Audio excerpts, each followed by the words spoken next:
laba sanadood kadib waxaanu safar ugu baxaynaa maamulada Puntland iyo Somaliland. Puntland xaalkeedu waa heedadow yaalow sahal. Puntland dhulkii udugu ilaa haatan may helin hoggaan u horseeda halkii la rabay. Puntland waxaa ku dhacay xaraash ba'an oo aan meel loo aabayeelin. Puntland dhinacaad ka eegtaba duruufo adag iyo dayac bay laheeti soconaysa. dekadii Boosaaso way maqan tahay. daryeel iyo dayactir lagu soo kordhiyay ma jiree dusha wali lagu xamaala. sidii baa gabanada muruqmaalka ah duruufaha ku gadaaman dekada awgeed wadnuhu ugu dhex istaagay. madaarkii badka ayuu yaala. biyihii badda jiriifyada shisheeye ayaa ciraabootiyay. ildu fara badan ayaa dhacay. inkastoo reer Puntland ay ka mid yihiin shucuubta Soomaaliya kuwooda qabka iyo umadnimada la jaalka hase yeeshee waxba iyaga gacanta uguma jiraan. xigtaysiga boobka musuqmaasuqa nin jeclaysiga iyo dhiibtiyo hoo qaado waxay kala mataan tahay Somaliland. warbixin ayaanu ku eegi doonaa kolka hore dhanka Somaliland oo ay noogu dambeysay guud ahaan bahdabaadi goob 2 sanadood ka hor ayaynu ku horay. haddaad ogay Somaliland buu hodlaya badanka gobolka Sool aanu gacanteeda ku jirin. haddii aad la socotay Somaliland ay degaan weynihii Sanaag bari kala boqole. haddii aad ka warhaysay Somaliland awdal Samir Caalwaa ka tanaasushay oo talo loo dhan yahay ay ku baaqayaan. haddii aad ogay dhaqdhaqaaqyo hubaysan oo gobollo kala duwan warkoodu ka soo yeedhayo. dhankan aan jaleecnay ma ogtahay in xooga hubaysan oo jabhadeed xilligan Somaliland gacanteeda kala wareegeen inta badan baaqigii gobolka Sanaag ee ay ka talin jirtay.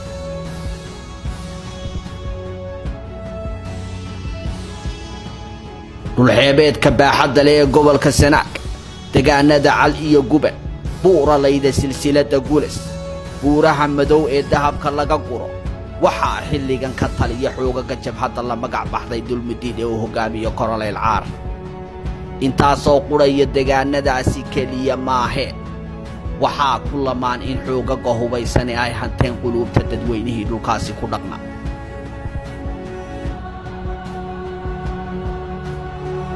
waaqaca meeshaasi ka jira maxaa ka runa maxaan ka ahayn.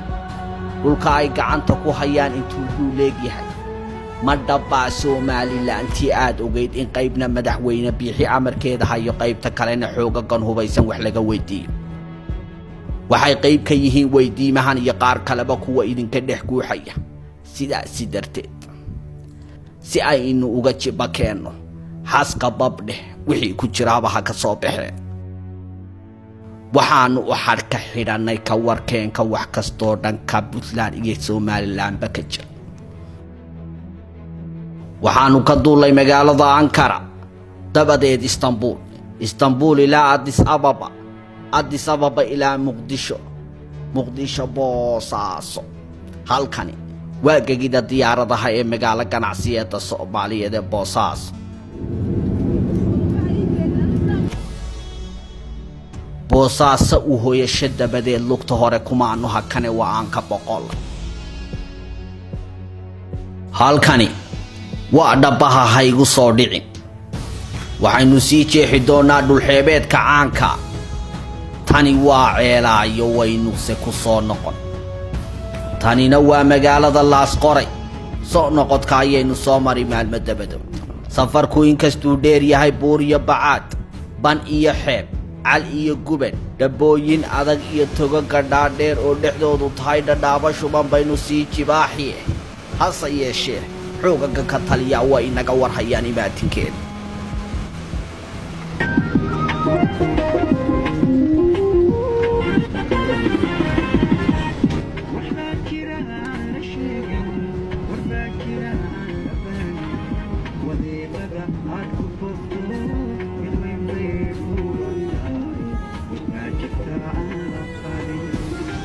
dhulka waxa waran xareeda. xeebuhu waa bad furan oo waxaa baxay xagaagii u kala jamcin maynee waynu sii wadan. waxaa dumay habeenkii waynu se socon si aynu dhulka xeebta iyo gubanka intiisa badan u sii dhambalo. saqdhexe weeye in badan waynu soo soconay halkan ayaa inta waagu ka hadhay aanu teendhada ka xidhan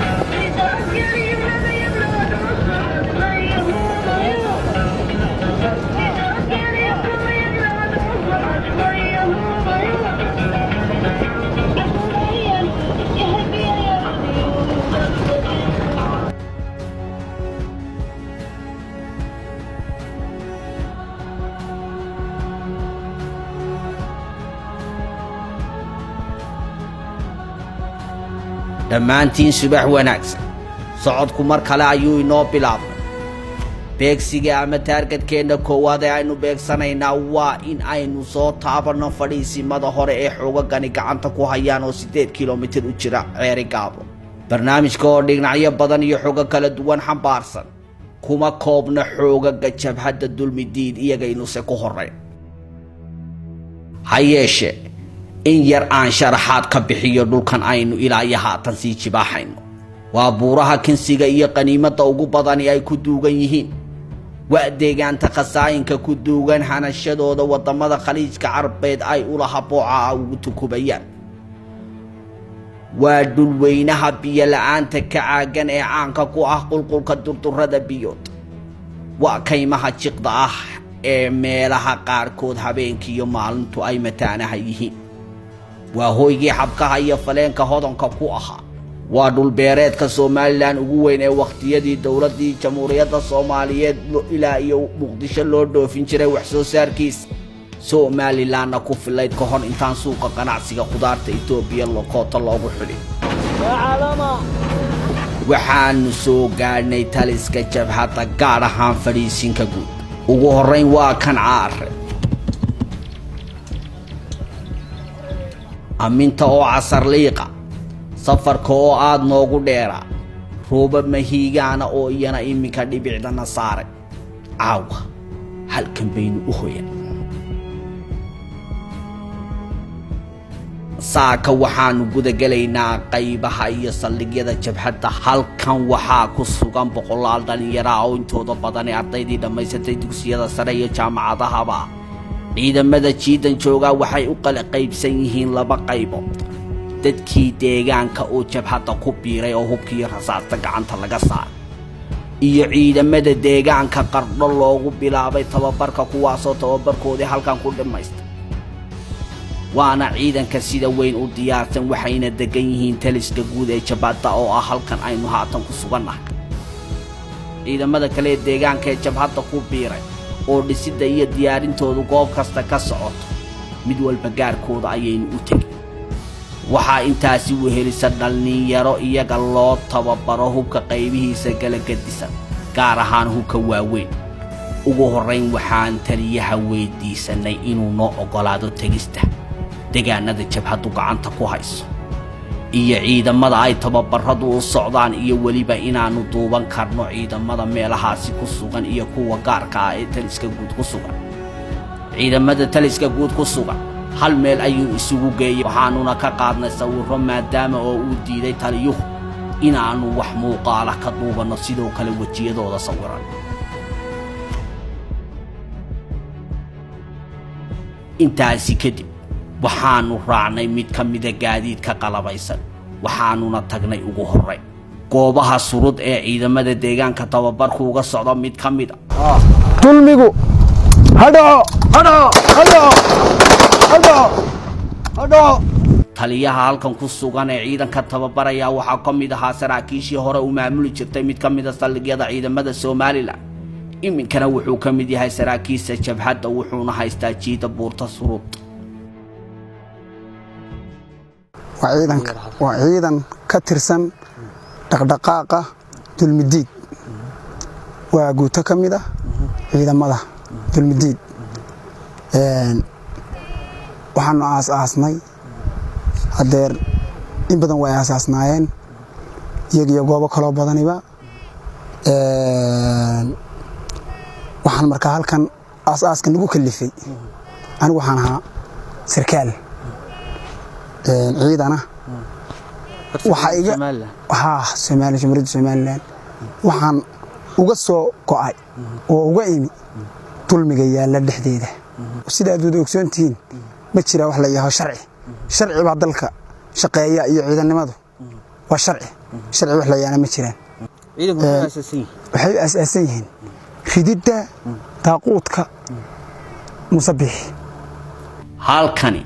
waa irida laga galo deegaanka Madarmoge kolkaad magaalada gasho dadweynaha yar iyo weyn aad la sheekaysato waxay muujinayaan sida ay ula dhacsan yihiin xoogaga la wareegay gacan ku haynta deegaanka intan kolkaan agta soo dhignay dib waxaan ugu soo noqonay taliska guud habeen saddexaadkiina waanu hooyan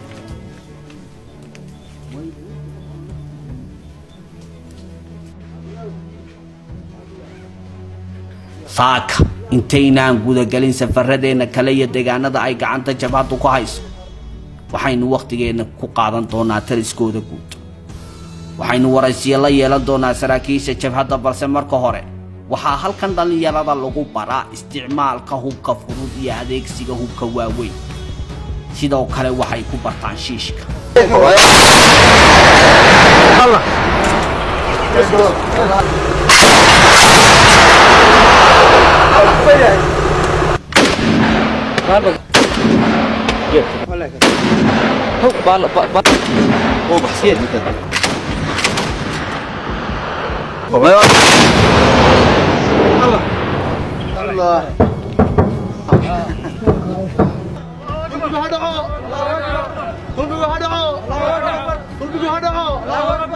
waxaa dareenkooda leh dhalinyaro wax baratay oo si weyn waalidkood ugu tabcay oo halkan ku sugan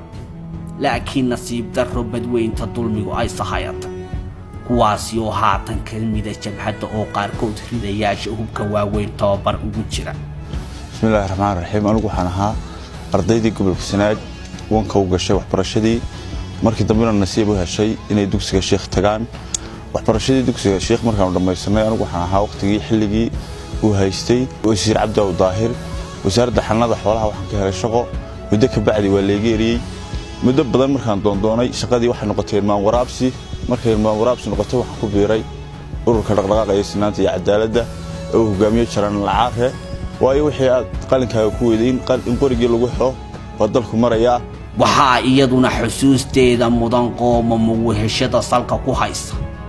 daayar halka ku sugan oo kamida daayartii 1988 dawladnimadooda hoos joogay ahaa ardayda dabadeed dalkoodii laga dumiyay looguna bedelay tan iyo lama filaanta barraca u saartay 30 sannadood kadib wixii mustaqbal tiray waa ay hibanayaan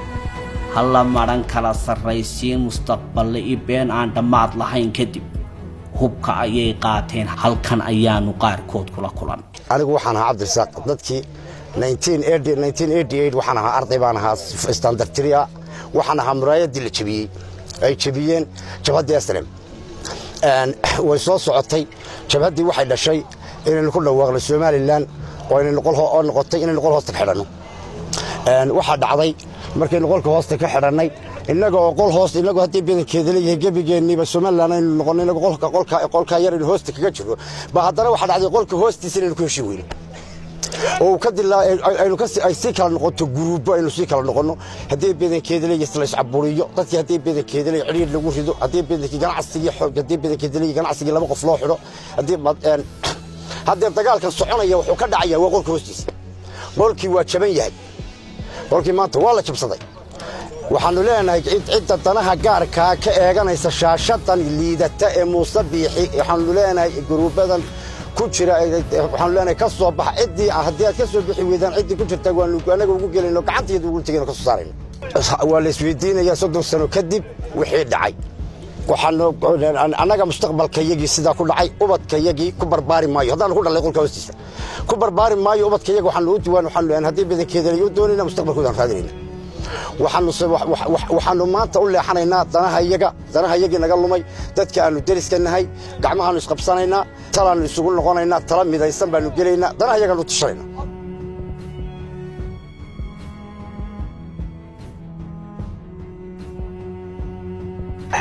xoogaga halka ku simani waa kuwa dulmiga baabiinaya annagana ka tashanay Soomaaliland waxa weeye ciidamada waddanka ku siman وإذا كي سومالان إبليس ملتري حقوقودي واي تودي بليس نمو إيه تودي وطني نمو إيه من نبع هذا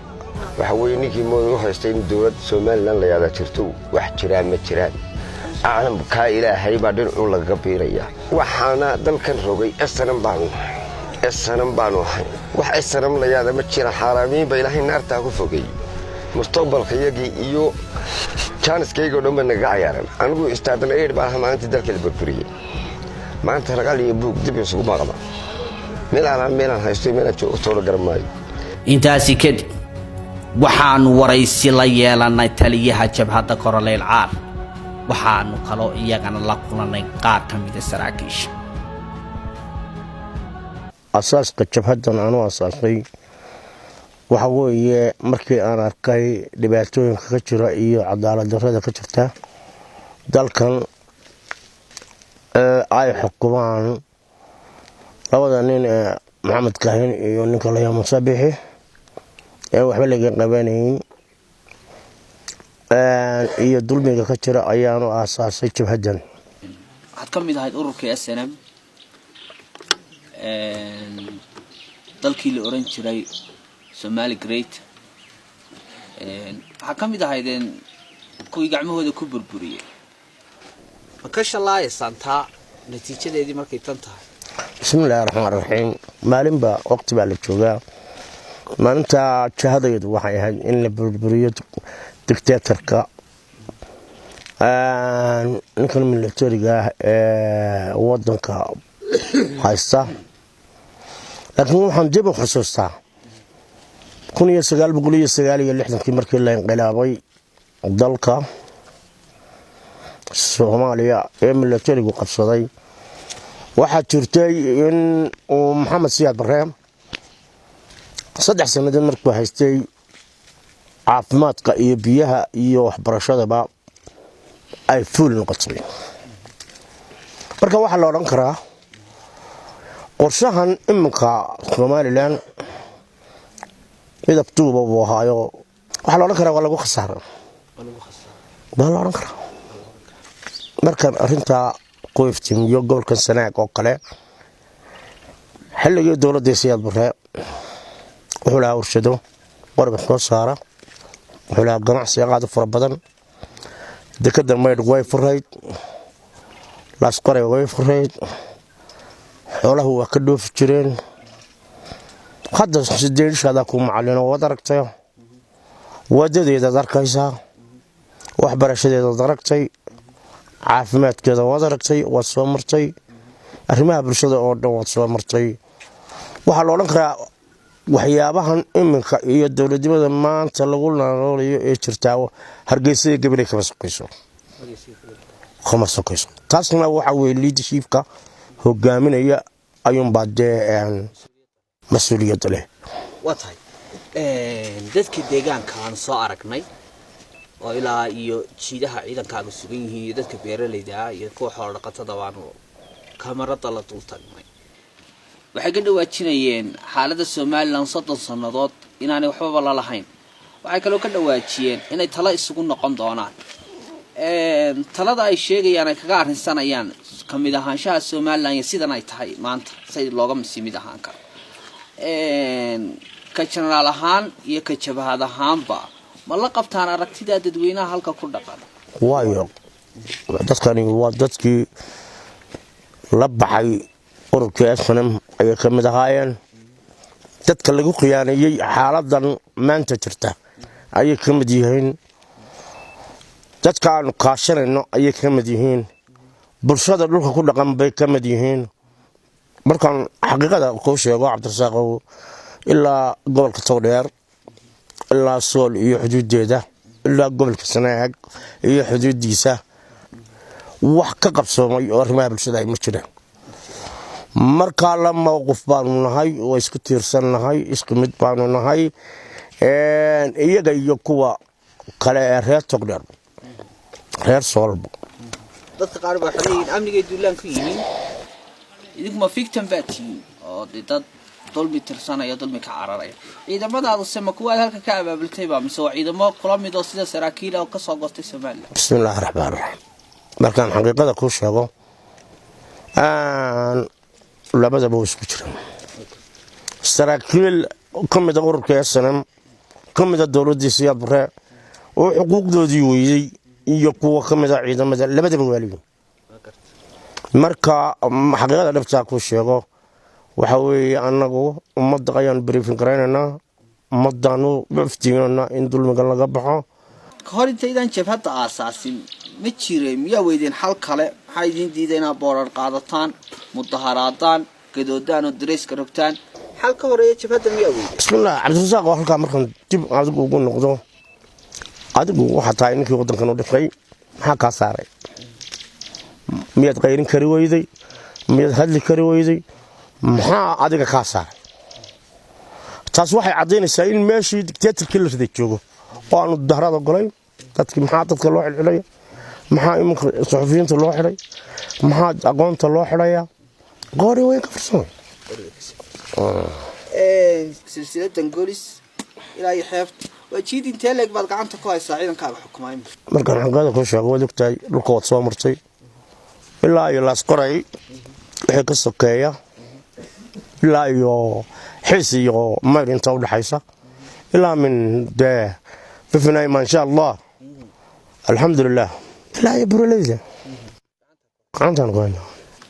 xaaladan ka waran maaday wakiilka yihiin ma dadka deegaanka wakiilka yihiin ma jabhadda dirsatay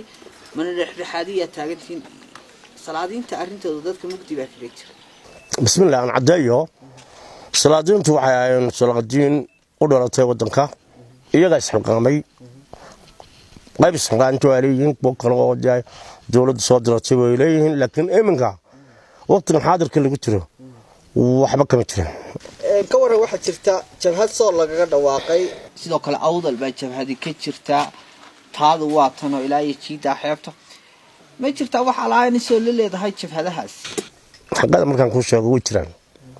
waxa wax leeyahay Puntland waad ogtahay baran ciidamadii gobolka Sanaag way goosteen maamulkii dhammaan uu goostay barani waxa ka tirsan tahay gobolka Sanaag halkay ku sugan maanta waad ogtahay jira korneel kaaysa Abdullaahi xiriir baan leenahay ka ciidan ahaan qolo siyaasiyiintana xiriir baan leenahay booramo kale salaadiinta boorame saraakiisha haysta ciidamada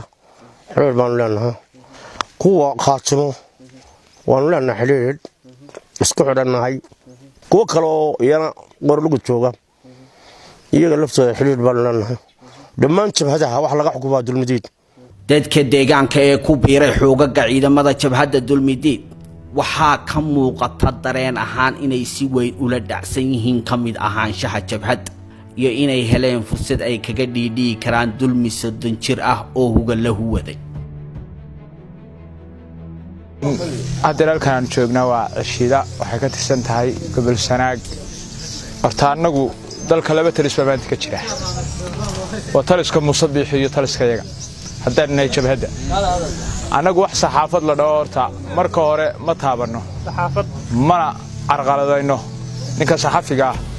waxaan ahaa wadankaaga xor ku dhaxmaro waa soo dhaweynaa laakiin xaga Musabbix ha u gudbin waa yaadu gudbo waa xabs isagii baa laga dhaxbaaraya wax kale markaan dadka waxaan u sheegayaa dadweynaha wax dawlad la dhahaa haba yaraatee inaan jirin aburin baa dalka jirta insha Allah laakiin waa laga bixi doonaa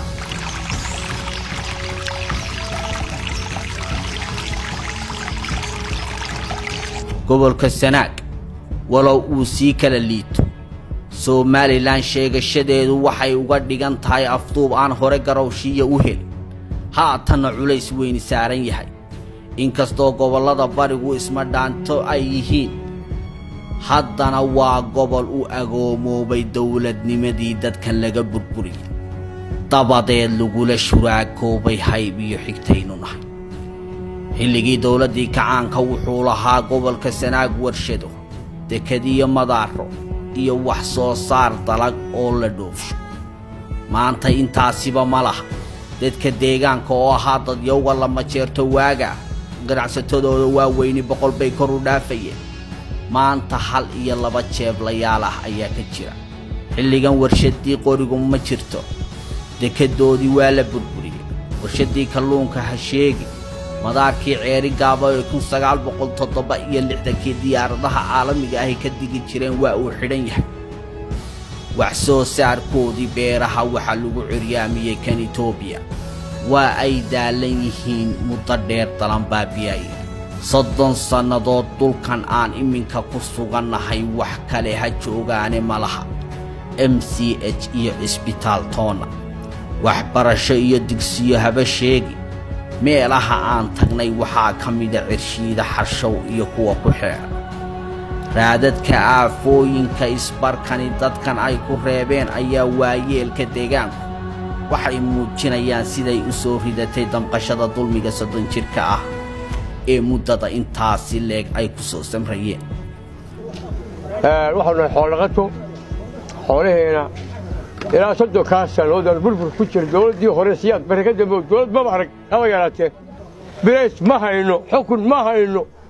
wax alla waxaanu haynaa ma jirto baanada saxaafad ayaan u sheegaynaa la surud ciisida maxaan ku yiraahdaa gorgor maxaan ku yiraahdaa xarshow waa area fara badan population badan waa ku dhaqayeen wax la yiraahdo dawladda Soomaaliland halka ma soo gaari iminka dadkan waxay leeyihiin ama dawladna maamusho meesha wax noo sameeyaan helo ama meesha doonaan ku biirno marnaba tan maskaxdeedana ma gelin sidan oo kale bay dalku noqonayaan anu tii hore deesiyad baro soo shaqeeyay tan waanu shaqeeyay oo tan ciidan baan ka ahaa tii horena ciidan iyo shaqaale kale baan ka ahaa dawladda hoose baan ka shaqeyn jiray weligay tan oo kale uma soo taagnin from Somaliland oo dhanba maamulkeedu waa habsan oo wax allaale waxay dalka ka qabatay haba yaraatee ama loo sameeyay ma jirto deebaano waxaanu leenahay ama maamul hala sameeyo wanaagsan oo cadaalad ah reer baa reer xukumayana aqliga uma gasho hada ma garatay marka anagu taa waanu diidanahay dadku waxay u sameeyeen cadaalad ay u sameeyeen maamul ah baanu rabnaa dawladda wada leeyahay laakiin mid u gaara ma rabno weli dawladina waa iman maxaatina oran isbitaal ma lihin hadii alla ba ku roon yahay waxa laale wax dawlad lagu dasatay xagaafka anaga sameeysan waxaan xaadana xitaa xagaafka mar qura ma eegin xitaa hada looma keeno waa naga xigeen dadku wada kaxtay horta hadaa moodada kale kacsanayn wax allaale dadku waa kicid marba waxa magacoodan caara meel jooga war waxa jooga 3 kun caara jooga 3 kun caara meel jooga 3 kun hada ma garatay oo kacay marhabaan inay dooyo wax ka dagaalamaan waxa ma doonayaan cadaalad bay waayeen way iska markaas ay warsan yalla hada waxay leeyihiin war ma waxbaynu weerarnaa war ma dalkeena baynu ka gubnaa war sidaynu yalla hadii odayaal la soo diro wax laga aqbalo xoqaal wax laga aqbalo horta waxa la wax la aqbalay ma jiraan anagu waxaan joognaa meel geesta oo aanu waxaan doono ka yeeli karo geesta baan joognaa Soomaaliland anigu waxaan qabayay maanta ooyeysa ubadkoodu waxna ma qoraan waxna ma akhriyaan inta 25 jir u weyn yahay ee qoriga qaadatay waxa ka sii mustaqbal liita 5 jir iyo 10 jirada aan rajo lahayn hooyooyinka dhalayda ah tan tuulada iyo geed hoostii ku umuli kari weyda waxay u dhimataa iyada iyo ilmaheeduba umul aroon waa beeralay oo wax soo saarkoodu ma haysto suuq waxay qirayaan inay rubuc qarniga aan Somaliland irbadunu gelin xilliganna ay u horseeday colaado iyo inay buurahooda hubka ku garaacdo waxay sheegeen tala inay ka gaadhaan kamid ahaanshaha Somaliland inay ku hawlan yihiin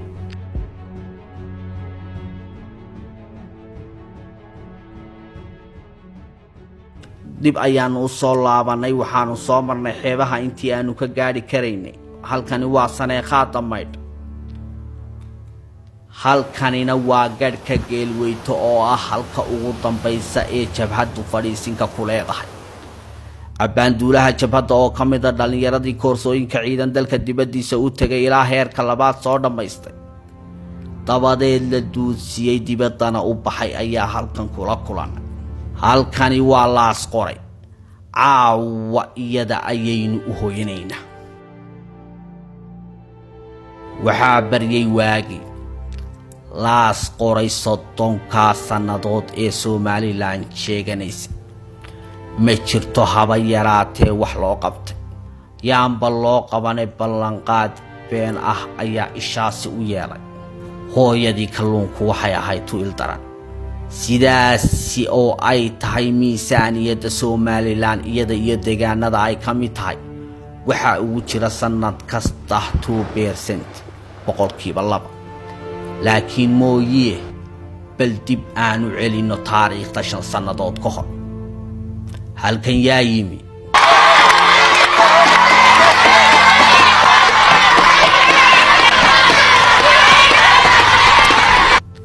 waa Axmed Maxamed Maxamuud Siilaanyo iyo intaasoo wafdiya wuxuu dhagax dhigay dekada laas qoray wuxuu dhagax dhigay iskuulo wuxuu dhagax dhigay warshadii kalluunka iyo xarumo dawladeed waa saakee 5 sannadood kadib dhagxaantii ayaanu soo aragnay oo ciidu liqday dhulkii waa sidii taariikhii iyo dugsiyadii la dhisay waa kuwa qabuuraha u eg tani waa warshadii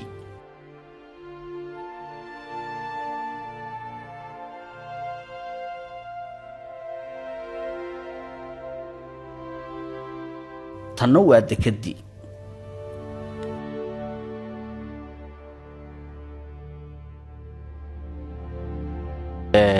kolley intaan magaalada joognay ama dhalinta aan nahay ka warqabta waxaan arkaynay dhagaxyaan badan oo kii yimaadaba uu dhaho halkan dhagax dhigay dhagaxaantu waa wada booroobeen oo dhagax la qaadaba wuxuu noqdaa wax kama jiraan 30 sano baanu beentaa noloku quraamayo oo lahaa halkan baanu dhagax dhigeena oo inta la sawirto waa igu sawir camal oo kale beentu waxay ka mid tahay waxyaabaha aanu ka daalnay oo aanu maalin walba hadeer ma aragni marka halka soo marayso umadu waa iska waniye jabsanayd oo wax bilaa shaqo waa bilaa magaaladu waa bilaa system dawladeed kama muuqdo wax walba waanu soo aragnay waxaanu hadeer kolley ma mooro jabeeno waxaan sugaynaa dawlad khayr qabto ceelaayo ayaanu soo aragnay iyana oo ka mid ah dhulka Somaliland sheegato waa maqlaan Somaliland dadku se weli may arag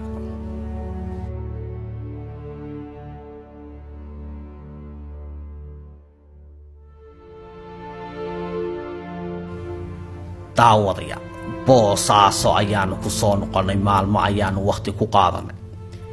iyada war ayaanu idinka haynaa hayeeshee barnaamijka boosaaso xiisihiisa leh waqti ayuu qaadan doonaa waana inoo iyo is arag maqalkeena dambe